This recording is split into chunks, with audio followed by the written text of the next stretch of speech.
And before any webinar or presentation at Royal Roads, we always like to acknowledge that we're grateful to work and learn on the traditional lands of the Cossepsum and the Lekwungen ancestors and families. I'm working from home today from those lands as well. So we're really grateful to be able to do the work that we're able to do on these lands where there's so much rich history here. So today we're going to be talking about our fully online environmental programs at Royal Roads. So these are all programs that are part of our Eco-Canada partnership that we will be talking about a little bit further ahead in the presentation, but they will be namely the Bachelor of Arts and Bachelors of Science in Environmental Practice, the Master of Arts and the Master of Science in Environmental Practice, and our brand new Graduate Certificate in Science and Policy of Climate Change. So it's going to be a jam-packed session today, and luckily I have the experts in the room to help discuss all of these programs. So we have Dr. Chris Ling here, who is the program head for the BA and the BSc. And then we have Dr. Leslie King, who's the program head for the MA and our new graduate certificate. Thanks, Christy. Alrighty, so we have a few other folks here helping us as well. We have Alana McConaughey, who's here from her the international enrollment team. She can help answer any questions. We also have Kish from the School of Environment, who can help us out as well. And I believe we might have Christine here as well from our enrollment team. So lots of help in the chat box, and we would also love to get to know you as well. So if you can type into the chat box and let us know where you're joining us from, what brought you to the webinar. We'd love to know which program you're interested in as well, out of all the ones that I mentioned, whether that's the more undergrad or master's level, just so we know who we're talking to and how we can kind of customize what we talk about today in the presentation. So feel free to type that information in, and I will take us through the agenda while we learn about you. So after this, we'll go through a brief overview of the Royal Roads University experience, an overview of the Eco-Canada partnership and what that is about. Then we'll get into the program specific information. And of course, we want to ask your questions throughout the presentation. So feel free to pop them into the chat box at any time, and we'll try to answer them as we go or at the end of the presentation as well. Okay, I see we have Sarah here joining from Nova Scotia, and she's interested in the MA EP program. Jessica joining from Surrey, BC, interested in the BEP. And if I'm using acronyms a lot, it's because yeah, it'll save some time in saying all the names. And wonderful. Joining from Ontario, joining from Treaty 7 territory, Calgary, Burnaby, fantastic. So thank you everybody from joining from all over the country so far. Yeah. If you aren't familiar with Royal Roads University, all of the programs that we are talking about today are fully online, but it still is helpful for you to know we are a real place. This is where we are. If you do ever want to come visit the campus, or you're able to come in person for convocation when we're allowed to do so again, we definitely invite you to just come check out the campus. So we have Hatley Castle in the top left-hand corner there. We have many different manicured gardens that you can visit. The top right-hand corner is the Japanese gardens, so one example. We're also on the ocean, so you can check out Esquimalt Lagoon, which is a bird sanctuary, a beautiful place to check out wildlife if you're interested in that. And then, of course, to tie that all together, we have been experts in online learning for over 25 years now. So this is something we're really proud of and has been a part of our mandate from day one to be able to offer that type of education to you all. So like I said, today we're going to be talking about our fully online programs. We also have a few other program offerings. So we have a blended type of program, which is a hybrid between the two. It's a mixture of online and in person. And then we have fully on campus when it's safe to do so. But the focus today will be on what online will look like for you. And we're also in Ashoka U Changemaker campus. So this means that the type of education we provide is really entrepreneurial, it's really solutions oriented, and it's really interdisciplinary. So we're really proud of this designation. It's one that a select number of institutions have received.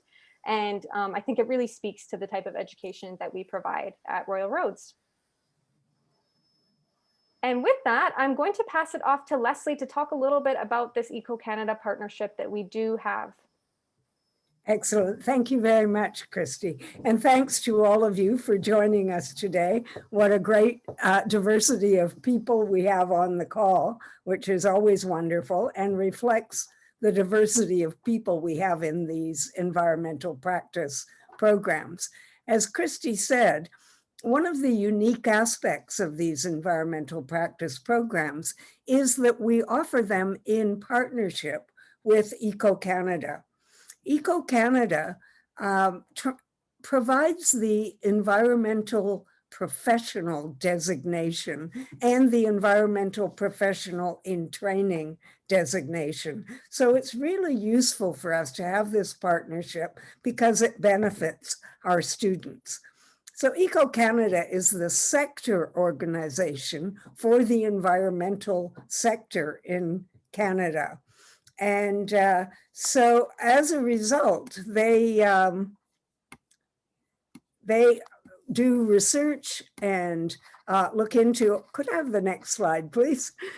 Look into all of the aspects of environmental employment in Canada. They do research on the needs of employers and the trends in the employment sector. So as you can see here that the future of environmental work is rosy indeed. Every 1 in 30 workers in Canada and every Canadian region and every occupation has something to do with the environment. And they collect this information, and they also have a wonderful job board, which is very useful to our students. Could I have the next slide, please? Okay, sorry, I thought there was another EcoCanada slide. But at any rate, this partnership with EcoCanada keeps us very real in terms of relating our programs to the needs of the environmental sector in Canada, and therefore really preparing our students for that sector. I'll turn it over now to Chris to talk about the BA and BSc. Thanks, Chris.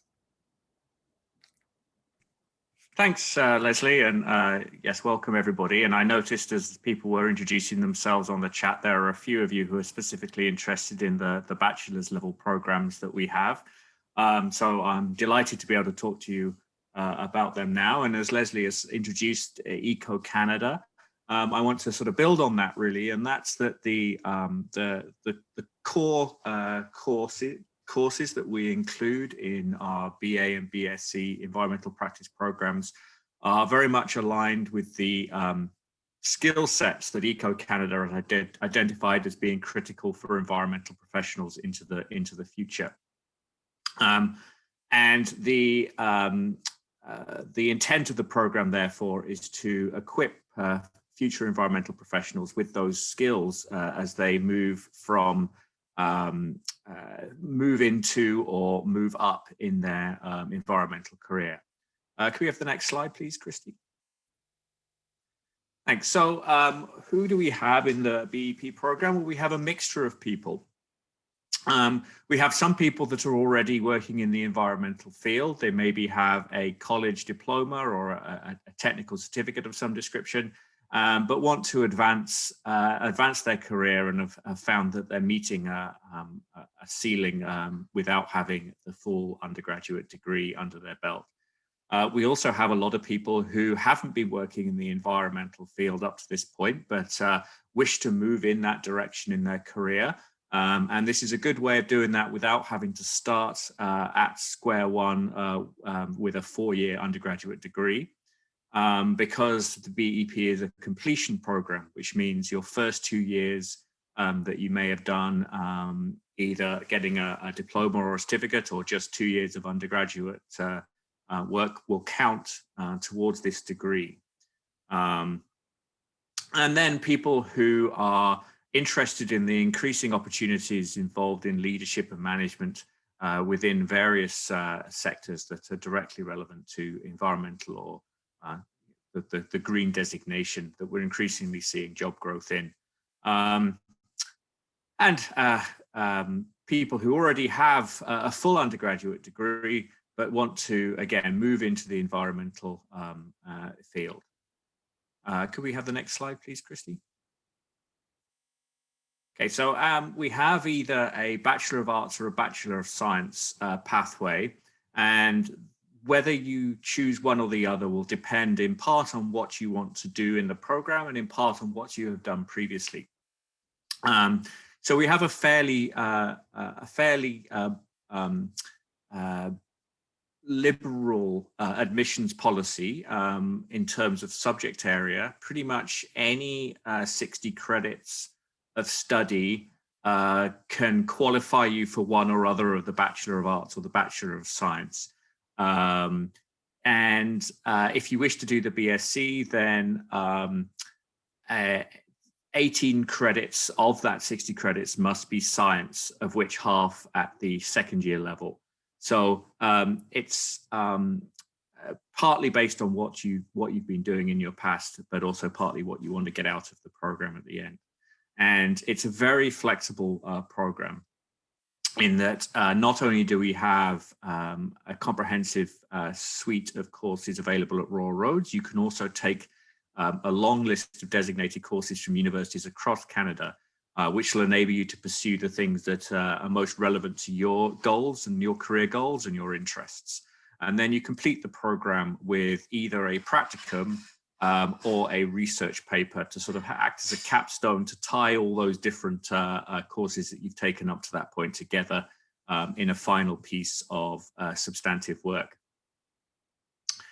We also allow people who've got more than just the 60 credits to transfer up to 15 additional credits at the third or fourth year level that may be approved for acting as a transfer credit into the BEP program.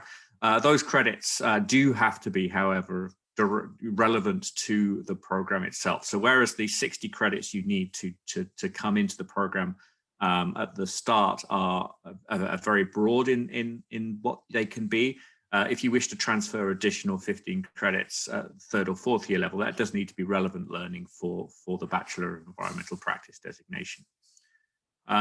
Next slide, please, Christy. So here are just the dates for the next intakes. We have 3 intakes a year in the Bachelor of Environmental Practice. So pretty much there's one round the corner at almost any given moment. We're currently largely accepting applications for the May the 10th start. Of course, if you don't wish to start May the 10th, you can still submit an application for September or any of our intake dates into the future. You don't have to apply just for the next one. You know, no harm in getting your application in early, even if you don't want to come and join us until the fall or even next year. But those are the current deadline dates. Next slide, please, Christy. Okay, so that really sums up the Bachelor of Environmental Practice. Lots of information, of course, available on the website, and I'd be delighted if anyone has any questions to post them in the chat and we can answer them. Maybe if we take a brief pause just in case anyone has any burning questions, otherwise we can just keep an eye on it. Yes, there's a comment from Bev Hill, one of our wonderful admissions advisors, suggesting that students can apply ahead of time. Thanks, Bev. Chris, one question we did have submitted ahead of time, and I think it'd be a good time to touch on this, is just someone wondering the difference between the environmental science program and the environmental practice program, which I know we've talked about before too. Yes. So our school at Royal Roads also offers a Bachelor of Science in Environmental Science. The curriculum is quite different in some respects, although we do share some courses. But the focus in the it's either on-campus or blended program. The BSc Environmental Sciences is more focused, has much more laboratory and fieldwork content. Obviously, as we're an online program, we are not really able to offer that. It's a more structured program in that there isn't scope for electives. You do the curriculum as set, and it's a designed curriculum that takes you through a specific path. Whereas the environmental practice program is designed very much to be much more flexible. And so it on one level, it's for students that maybe have a bit of an idea about what skills they want to pick up and find that those skills are available through the environmental practice program, rather than wanting to become an environmental scientist as such. So that's the that's really the difference. It's also, of course, the delivery model is very different. Like this, the BEP program is entirely online, whereas the Bachelor of Environmental Sciences typically is largely delivered on campus, either in condensed residency form or in straight in-class delivery. And obviously, at the moment, it's not being delivered face-to-face, but we anticipate it will be fairly soon again. So. I hope that answers that question. I know the person who asked that isn't necessarily on the line right now. But then I do see another one, which is to do with credits on struck. My boxes, chat box got skewed, so I'm struggling. I can read it. So, oh, you got it? Okay. Yeah. So it's about the sort of the 60 credits. The 60 credits required to get into the program don't have to have been achieved recently. However, typically, if they are older than say sort of 10 years or so, we wouldn't allow additional credits to be transferred. So it doesn't inhibit you from applying and joining the program. But if you had more than 60, you wouldn't necessarily be able to transfer any of those into the program for credit. And the with us scrolling here, and then someone else asked. I find the chat box in Zoom is very annoying. Where if you scroll past the bottom, it pops back to the top. It's very annoying that.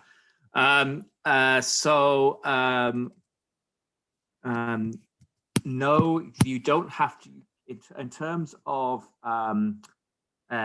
picking which credits, essentially, if you have 60 credits that are over the requirement for grade GPA, then it doesn't really matter which one you have. Our admissions people will make an assessment and they'll pick 60. You should give us information on all the credits you have, and basically, so our admissions folks will make the assessment as to which of those 60 credits they will use to assess your application. So you just have to give us all the information, and then we'll make that judgment. But if you have more than 60 credits and 60 credits meet the GPA requirements, then that's fine. And extras may be eligible for transfer as additional credits into the program. So and I don't want to take up too much time from Leslie here, but there's a couple more questions. So the Bachelor of Environmental Practice Science stream is entirely online, if that's what you mean there, Ling Ling. However, we have another program which is a Bachelor of Science in Environmental Sciences, and that is either entirely on campus or is partly on campus, partly online. But that is not one of our BEP programs. That's a separate program entirely. I dare say there's some webinars for that coming up at some point if you're interested in finding out more about that. But that's a distinctly different program, albeit with one or two courses in common, to the Bachelor of Environmental Practice, regardless of whether it's the BA or a BSc. Both the Bachelor of Environmental Practice programs are entirely online. So I hope that clarifies that. Thanks. I'll move along now, but I should say that we can answer any questions about the BEP at the end of the program as well as the MEP and the climate change certificate. So if you didn't get your question asked right now, you can ask it again at the end of our webinar, or you can interrupt as we go along. So now I'm going to talk about the Master of Arts and Master of Science in Environmental Practice. Could I have the next slide, please? These are also fully online programs, And the most wonderful thing about these programs is they're entirely flexible. So they're flexible in terms of when you take your courses, how many courses you take in a semester, what your focus is in the program, etc. But basically who it's for is for environmental professionals seeking upgrading or advanced credentials, leading to a range of environmental leadership careers or career advancement. I've been creating environmental programs all over the world for my entire career, and it never ceases to amaze me how many different jobs exist in the environmental field and how many fields environmental concerns touch. Could I have the next slide, please, Christy? Thanks. So as I say, it's a fully online program. It's 30 credits. You can take it part-time. You can take as little or as few as one course a semester, or you can take up to 3 courses a semester and finish a lot earlier. Most people complete the program in 2 to 5 years. I think the average is around 2.5 to 3 years. And as I said earlier, the programs align with the Eco-Canada occupational standards for the environmental sector and prepare you for environmental professional certification. A sort of a side benefit of these programs is that they promote a wide range of online skills and competencies that are increasingly in demand in the workplace. Next slide, please, Christy. So at the end of the program, students choose a research paper or a practicum to complete the program. And that's another way in which the program is flexible. So in those final courses, you can do your final research paper on something that you may have been interested in throughout the program, something that relates to your work, or something entirely different that you're curious about. Another benefit of this program is that you can take up to 3 courses online at the University of Denver. So you can get a little bit more of an international or US flavor to your education. And also now you can include in your program the new graduate certificate in the science and policy of climate change. Take out permission, it's now allowed as an elective. And so as part of your master's program, you can take the 3 credits of the graduate certificate program in the science and policy of climate change. That's 3 courses and they serve as electives. And then when you finish the program, you can get both credentials, which is a real advantage. You can get both the master's degree and the certificate in science and policy of climate change. Next slide, please. So there are only really 2 required courses at the beginning of the program.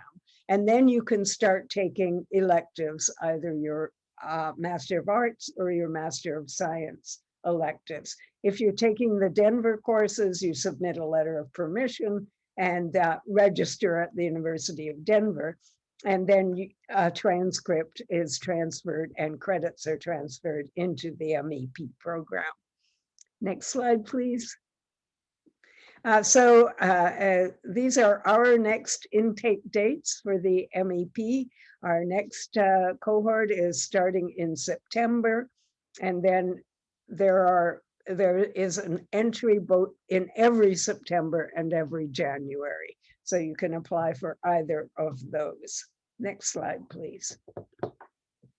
Okay, now I'm going to talk about our latest program, which I'm very excited about. This is a unique program in Canada. It's a sort of a distillation of what I think a climate professional needs to be effective in responding to climate change. So it's a graduate certificate in science and policy of climate change. Christy? It's a 9-credit graduate certificate, also offered in partnership with EcoCanada. It's entirely online. You can take it as a standalone certificate, or as I said, as part of the Masters in Environmental Practice. The first 2 courses are available as electives, and also MEM students can take, that's the Master of Environment and Management. And the first course can also be taken in a new Master of Climate Adaptation Leadership. You can, the beauty of all of these programs is that you can pay for the courses one at a time. So it makes it much more affordable rather than paying a whack at one time. Okay, there's a question here. Yes, one of the courses can be taken as a MEM elective. There's not enough room in MEM to take all 3 courses. But I think, I'm not sure about, that may change in the future. Chris, you don't happen to know, do you? No, currently there may be room for some people to take 2 of the courses as electives in MEM. I'm not sure. I'm not involved in the running of that program currently. So, but certainly you can take at least 1 course as an elective in MEM from that graduate certificate. Yep. Yeah, good. Thank you. Christy, may I have the next slide, please? Okay, so this program is for a wide range of people, environmental professionals with undergraduate degrees who want to move into the climate field, which of course is growing very, very rapidly. It's also for professionals in other fields who want to transition to climate careers. And climate professionals, people who are already working in the climate change field, who want to expand their knowledge base. The program is great because it really is an integrated science program. So you learn about the science of climate change, and you learn about the human dimensions, the legal aspects, and in the final course, you also learn about solutions to climate issues. And so it's also for environmental practitioners who want to earn or retain professional certification. That's the environmental professional certification. And of course, that leads to career advancement in managerial positions. Also good for mid-career professionals who are considering a career change, and graduates from international university environmental programs with relevant work experience. Christy, may I have the next slide, please? So these are the courses. The first course, Introduction to Academic Integrity, is required for all of our programs. It's a 2-week course that's done at your own pace. But the first course is 614, Science and Impacts of Climate Change. And that really looks at what is climate change, what are the impacts of climate change on local to global ecosystems and social systems. The second course, 615, is Climate Policy and Governance, where you learn about all the policy and legal options for responding to climate change. And the final course is the Climate Solutions course. This is an experiential course. Students work in an organization that is either trying to address climate change or planning to address climate change.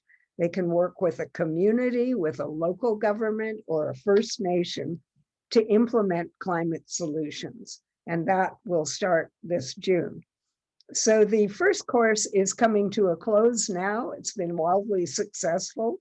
And in fact, it's been so successful that we might well have to offer another offering of it. People are very, very interested in this climate program.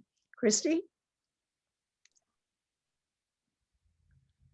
So the next intake for the climate certificate is January 2022 with an October 10th deadline. That deadline may well be extended, but that is the one on the books right now. Christy? Oh, Christy, do we have my contact information up? We usually do. We do. So this is, if you want to get in touch with our enrollment team, their contact information is here, and I'll have your contact information on the next slide. So if you do have any questions about these programs that come up after this webinar, feel free to reach out to our team. So we have our enrollment advisors. If you are a Canadian student, their contact information above. And if you would be joining the program as an international student, their contact information is there as well. Bev, I'm wondering if you can post in the chat as well the links to either the program page or the application requirements too, because we didn't get to go over them in this webinar, but all of the information about those details are going to be on the website as well for you to review afterwards. Right. So at this time, we have Leslie and Chris's information here as well, but we wanted to take some extra time to go over any questions that you have. So if you have any, feel free to type them into the chat box. Chances are, if you are thinking of a question, somebody else in the room is thinking of the same question too. There's no relationship between EcoCanada and the MEM program. EcoCanada is a partnership with the environmental practice programs. Perfect. I'm actually going to go back to this slide for a minute because I put some questions in here that we did have submitted ahead of time too. Oh, excellent. So I'm wondering if you can speak to as well, do you have many students who are working and doing these programs at the same time? And what was their feedback of the overall experience that they had while trying to work and manage them both? Almost all of our students are working. They have professional jobs, and it really adds to the richness of the programs.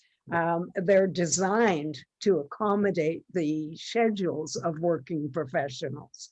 And so the feedback from students is that they're just so excited to be able to take these programs and get degrees and credentials while they are working. And that also makes the programs affordable for people. And depending on how demanding your job is, you can take as few as one course a semester, or if you want to speed up, you can take 3 courses a semester. Or if you're not working, then you can easily do 3 courses a semester. Thanks very much, everybody. And that goes exactly for the bachelor's level programs as well as the master's levels program. Exactly the same. You can take things as fast or slow. I think the typical speed of doing the bachelor's program is roughly 2.5 to 3 years, but you can take up to 7, and some people complete it a bit faster than that. Yes, that's right, Shelby. You do have to complete within 7 years, and you know, that would be pretty slow. I noticed there was another comment earlier about oh yeah, there's a transfer agreement with Georgian. I actually don't exactly know the answer to the question about the transfer agreement there, as to whether they do sometimes expire if, for example, our program has changed or the environmental tech program will have changed. So it probably would be on a case-by-case basis, but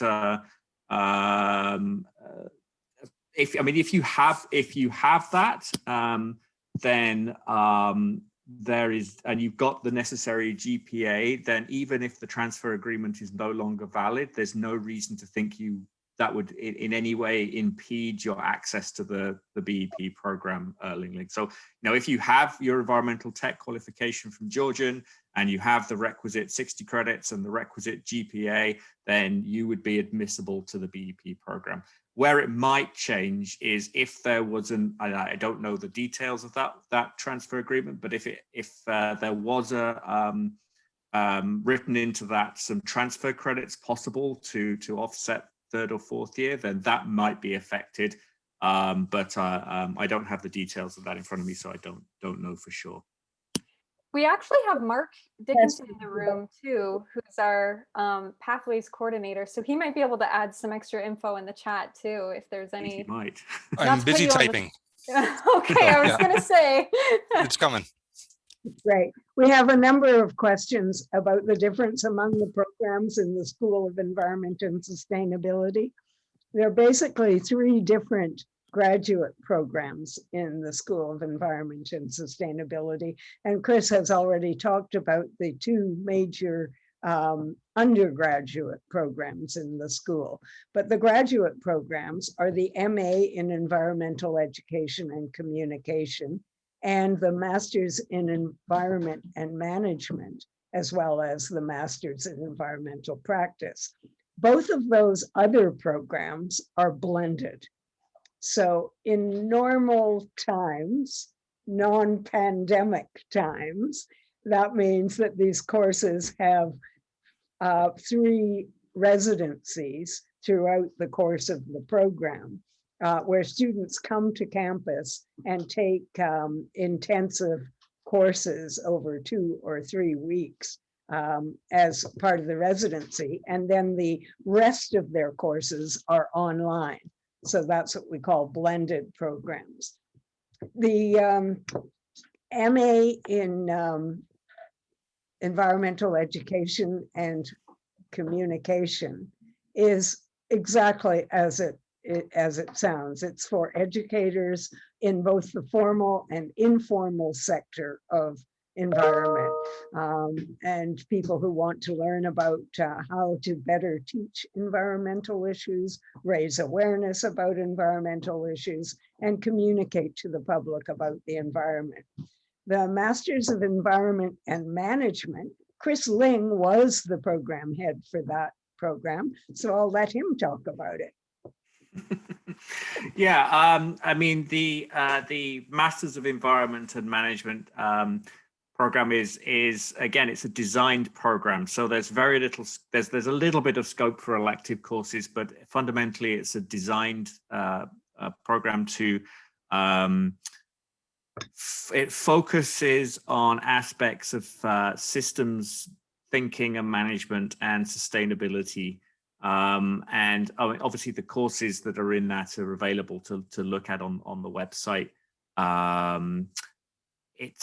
It's slightly, the different focus is really the environmental practice programs, I would say, are designed very much for people who are interested in environmental professional designations and who wish to probably explore a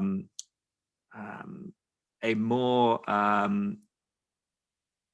technically focused environmental education and career, whereas the environment and management program is a little bit more orientated to people who want to go into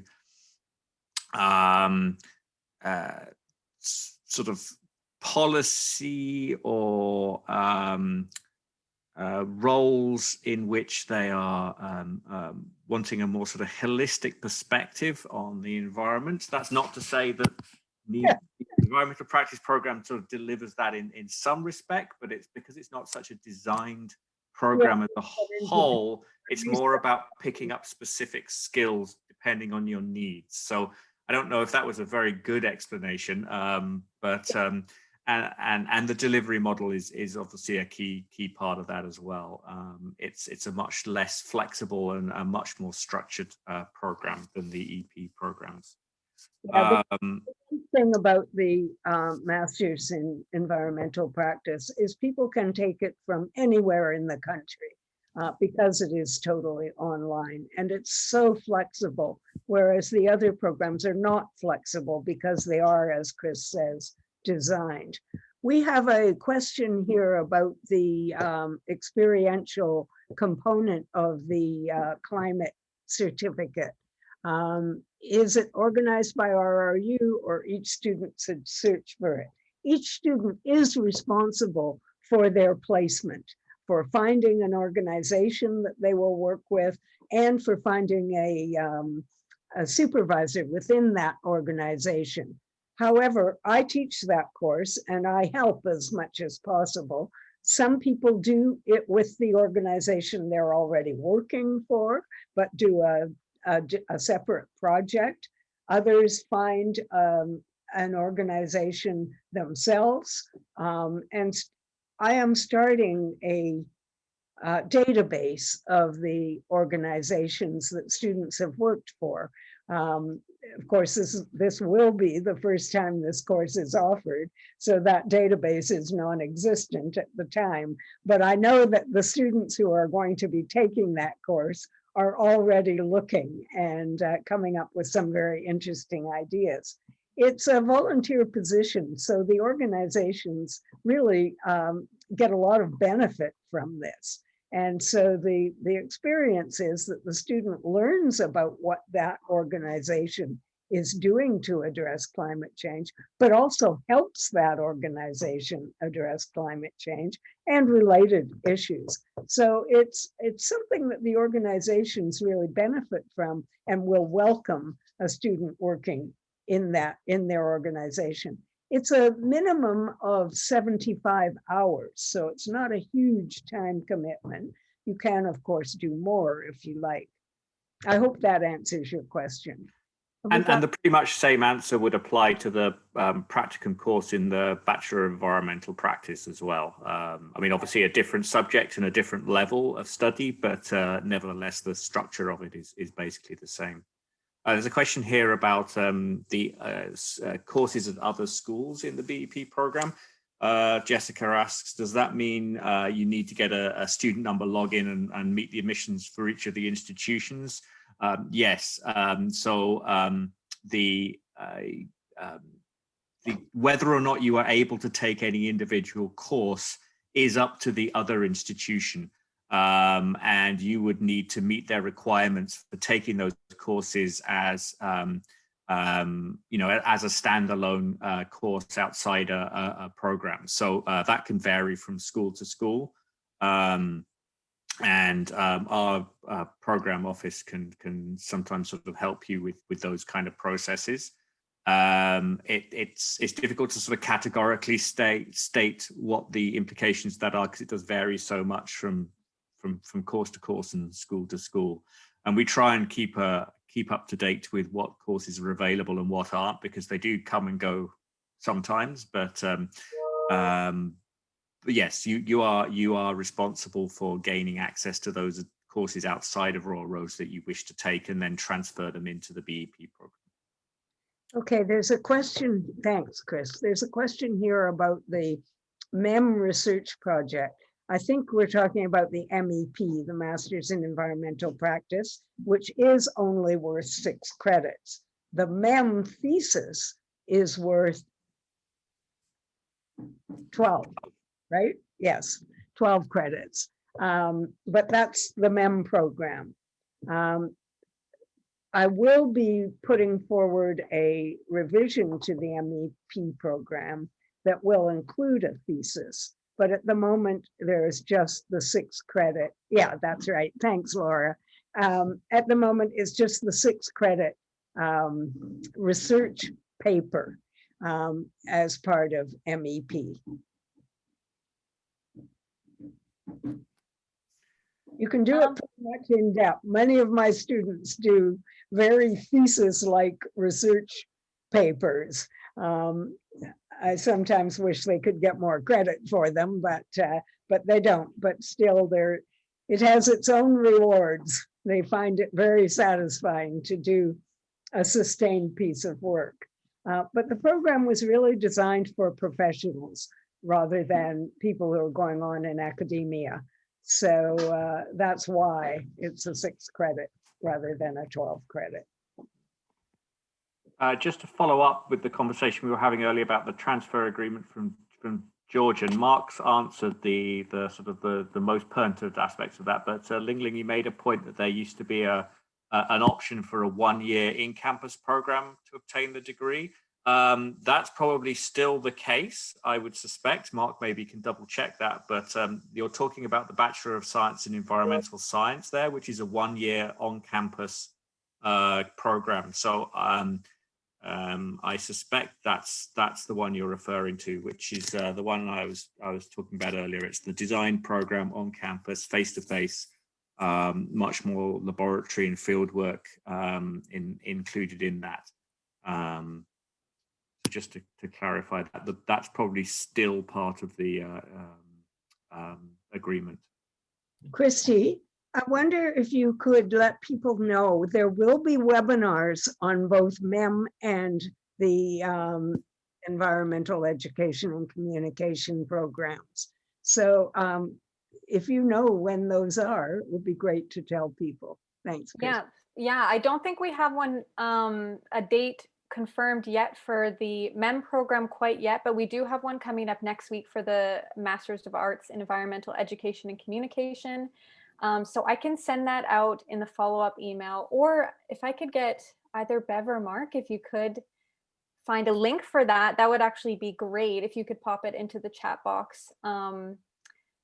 Yeah, that one's happening next week, and it's going to be exploring Indigenous research within the program. Good. So yeah, we do have more coming up on that. And as we're talking about the differences between all of our different programs, I've had a private message as well asking about what the differences in the outcomes would be, whether you do the MA or the MSc in environmental practice. And I'm guessing, I mean, that applies to the BA and BSc as well, if you both want to speak to that.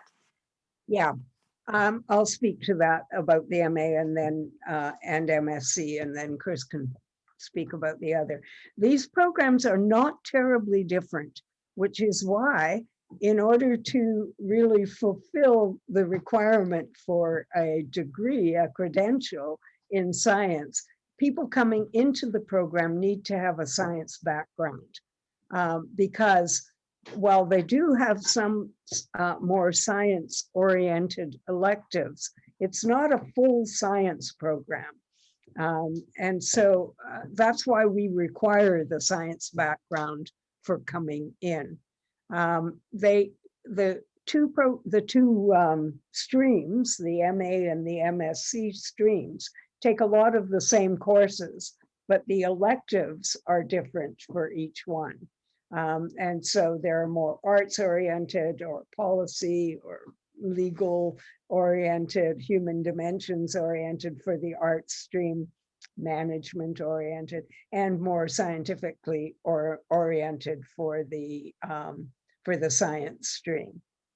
Chris, do you want to add to that about the? I mean, that really applies at the bachelor's level as well, but it's slightly clearer in terms of the admissions requirements as to what we need to join the BSc, in that there's a specific number of science credits you require, and again there's more because I mean the undergraduate program there are simply just more courses you need to take. There's a greater scope for taking more explicitly science courses. So, you know, the elective pools for the two streams are quite different. And actually that brings me sort of quite neatly onto a question that Shelby has got here about taking science courses in the environmental practice. And she's observed that you're not able to complete a BSc environmental practice exclusively with Royal Roads courses. You can do that on the BA side, although you don't have to, and therefore you do need to are required to enroll at other institutions, and there may be additional fees associated with that. So you know that's certainly the case, but you won't be paying additional tuition to Royal Roads for the tuition. You know, the tuition you're paying at other institutions. So it's you know, it's hard to know because every individual has such different pathways through the program as to what the precise costs might end up being, because different institutions have different tuition charges, different admission charges, registration fees, and all that kind of stuff. But yes, the more institutions you engage with during the BEP program, the more ancillary fees you potentially get exposed to having to pay. It's just an unfortunate structural issue that exists. But I hope that answers your question. And a follow-up as well from Ling Ling about the online program taking longer to complete than the on-campus. Yes, absolutely it does.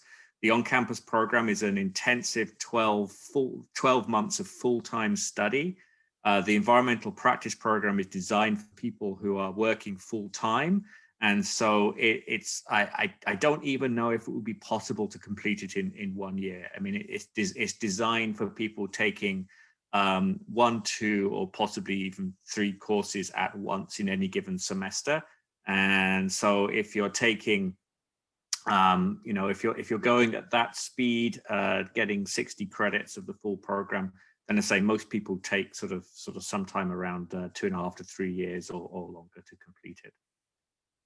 Yeah, Jen has a question. Is there an elective course list available online for the MSc versus the MA? Yes, there is. There's a list of all the courses as electives that you can choose among, as well as the core courses there.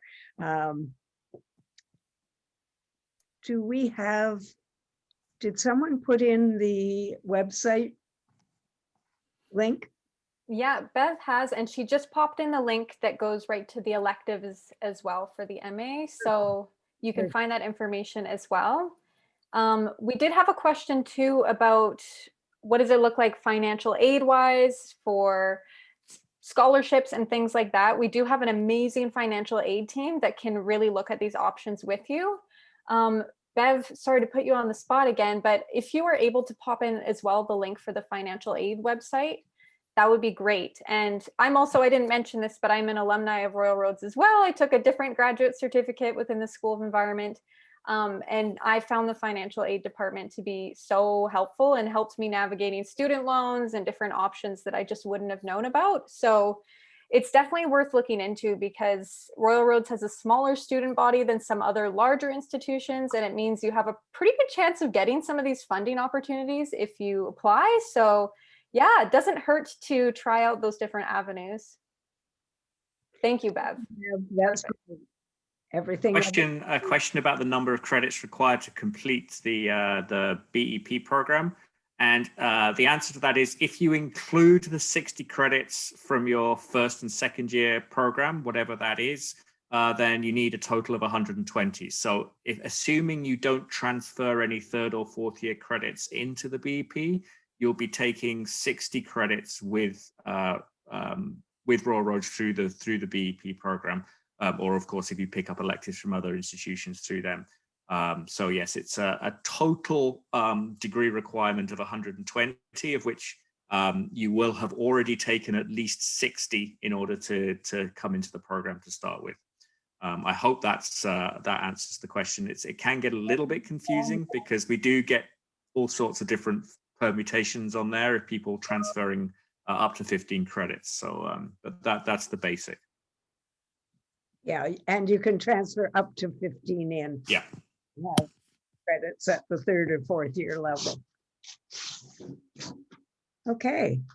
Any other questions? Have we answered all the ones we've got? Sometimes I miss them. I think there's one more from Shelby here. Oh, yeah. Do you see that one, Chris? Yeah. Well, the quick answer to that is yes. For the Block B courses that are available at Royal Roads, the prerequisites for those are mostly they don't involve prerequisites, and those that do, it's quite clear what they are.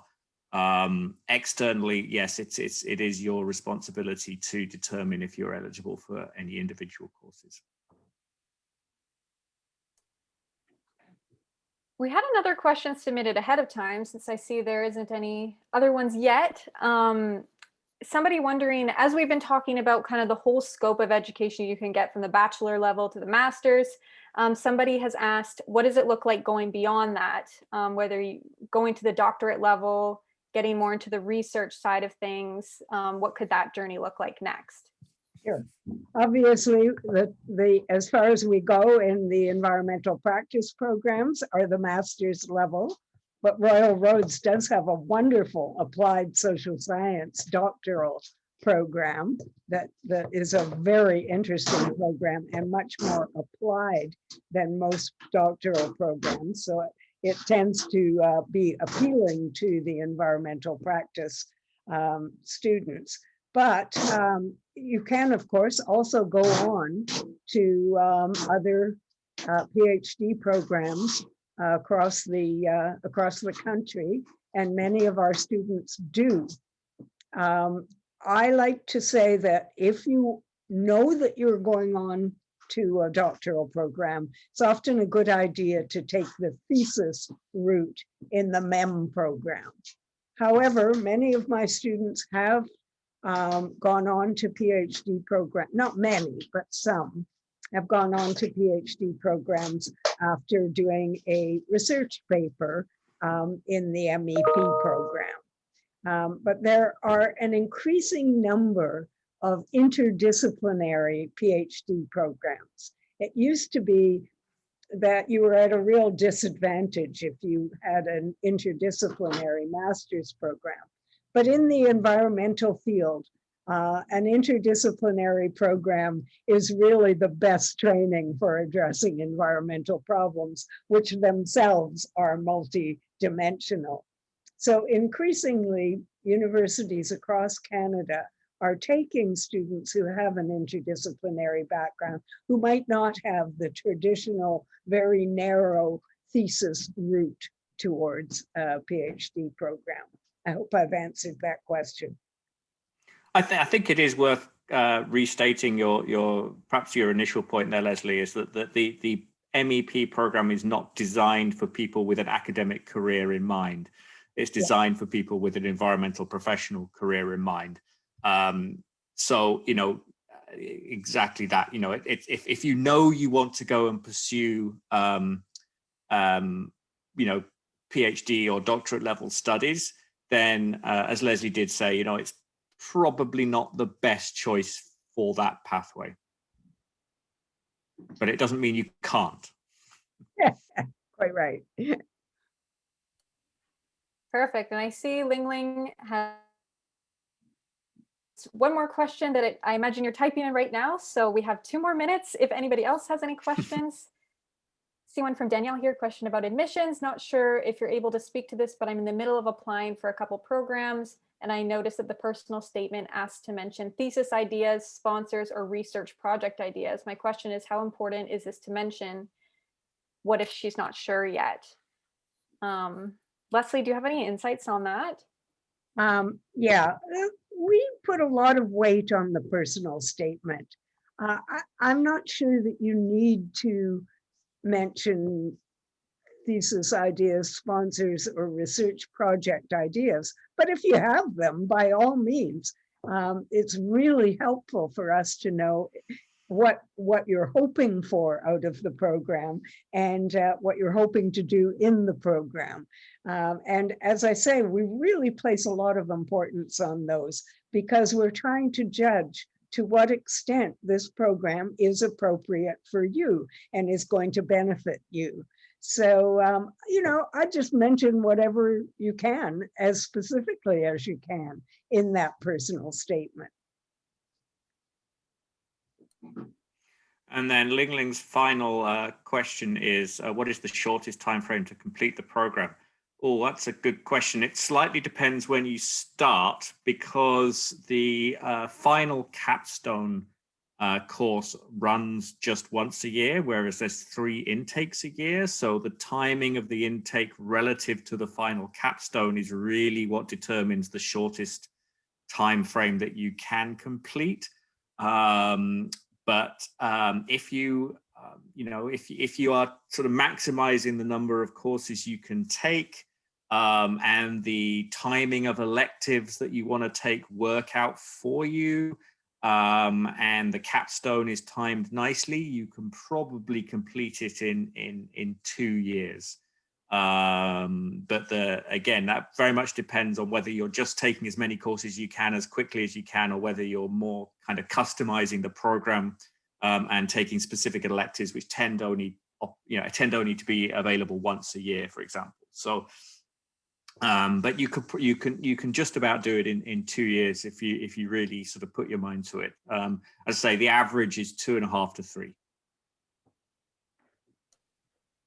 Perfect. So I see we've come to 1 p.m. now. So before we draw our webinar to a close today, we actually have one more question to ask all of you. As we're planning these sessions and trying to figure out what is the most useful to you all, we're wondering if it was helpful to have this webinar today sharing information about a whole slate of different programs and how you can ladder between them, or would it be more helpful to have webinars that are focused more on just one program? So if you have any thoughts on how you felt this webinar served you today, we would love if you could share that in the chat box so we can keep providing information that's going to be the most useful for you all. So I'll wait a minute and see if, okay, great to hear things comparatively, really informative. And you will get a MEM program webinar. There will be one very soon. Yeah. We all have webinars for all our programs. And we had another comment, one program at a time would be helpful too. Yeah, okay. Love knowing the options available and helping narrow that down. Okay, so a little bit of a mix. That's really good for us to know. Thank you so much, everyone, for joining us. That was a very good webinar with lots of excellent questions. Thank you. Yeah, thanks so much, everybody. And to reiterate, both Leslie and I are available if you have any questions by email whenever you have them, or to our enrollment advisors who can answer pretty much everything usually. Yep, absolutely. Don't hesitate to reach out if you have any questions that come up after this webinar, and we hope to hear from you soon. So have a great day, everyone. Take care, everybody. Bye.